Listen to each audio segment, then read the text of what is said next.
पोते ने दादी के बारे में किस प्रकार सोचा। मम्मी मम्मी, मैं इस बुढ़िया के साथ स्कूल नहीं जाऊंगा, ना ही उसके साथ वापस आऊंगा।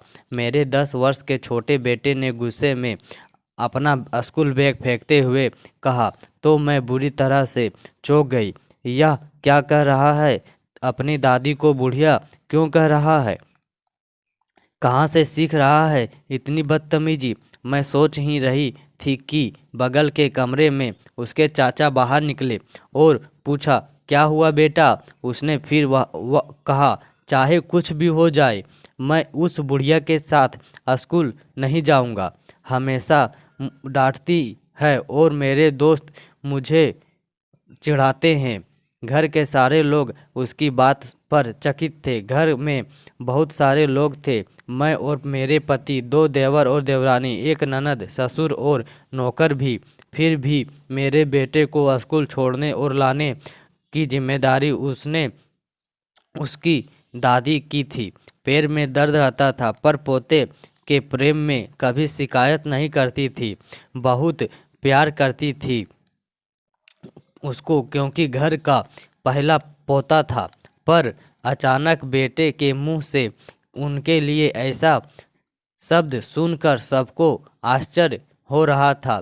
शाम को सोने समय उसे बहुत समझाया पर वह अपनी जिद पर अड़ा रहा और पति ने तो गुस्से में उसे थप्पड़ भी मार दिया। तब सब ने तय किया कि कल से उसे स्कूल छोड़ने और लाने माँ जी नहीं जाएगी। अगले दिन से कोई उसे लाने ले जाने लगा पर मन विचलित रहने लगा कि आखिर उसने ऐसा क्यों किया। मैं उससे कुछ नाराज भी थी। शाम का समय था। मैंने दूध गर्म किया और बेटे को देने के लिए उससे ढूंढने लगी।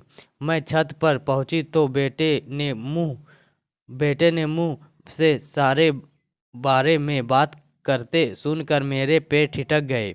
मैं छत पर उसकी बात सुनने लगी। वह अपनी दादी की गोद में सर रखकर कह रहा था, मैं जानता हूँ दादी की मम्मी मुझसे नाराज है, पर मैं क्या करता। इतनी ज़्यादा गर्मी में सभी वह आपको मुझे लाने भेज देते थे।